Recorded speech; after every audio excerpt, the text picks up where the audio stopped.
I didn't know that about Gary either, I said. What's this all about? Virginia Winslow asked, studying me now. There was a cop shooting in D.C., I said. A man who fit Gary's description was the shooter. I expected Soneji's widow to respond with total skepticism, but instead, she looked frightened and appalled again. Gary's dead, she said. You killed him, didn't you? He killed himself, I said. Detonated the bomb he was carrying. Her attention flitted to the boards. That's not what the internet is saying. What's the internet saying? That Gary's alive, she said. Our son Dylan said he'd seen it online. Gary's dead, isn't he? Please tell me that. The way she clenched the rifle told me she needed to hear it.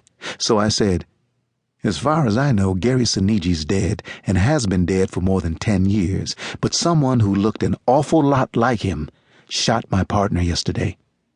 What? She said. No. It's not him, I said. I'm almost certain. Almost, she said, before a phone started ringing back in the house.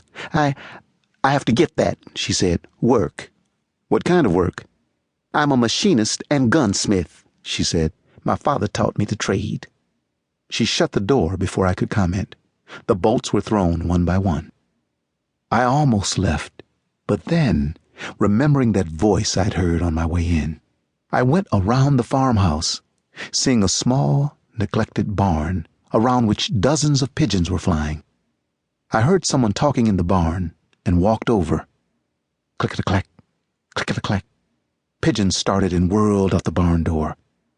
There was a grimy window. I went to it and peeked inside.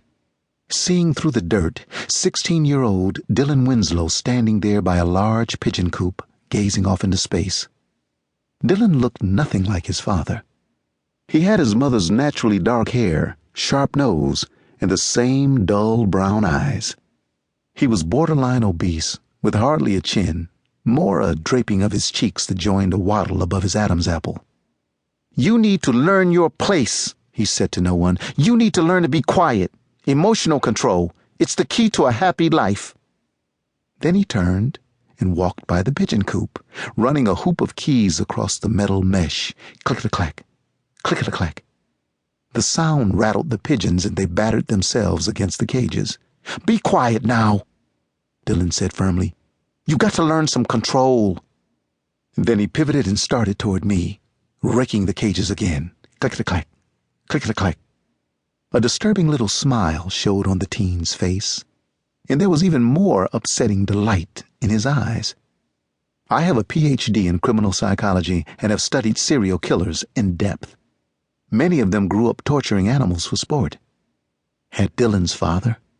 I stepped inside the barn. Gary Soneji's son had his back to me again, walking away while raking the front of the cages. Click-a-clack, click-a-clack. I took another 2 steps and noticed a large piece of cardboard nailed to one of the barn's support posts.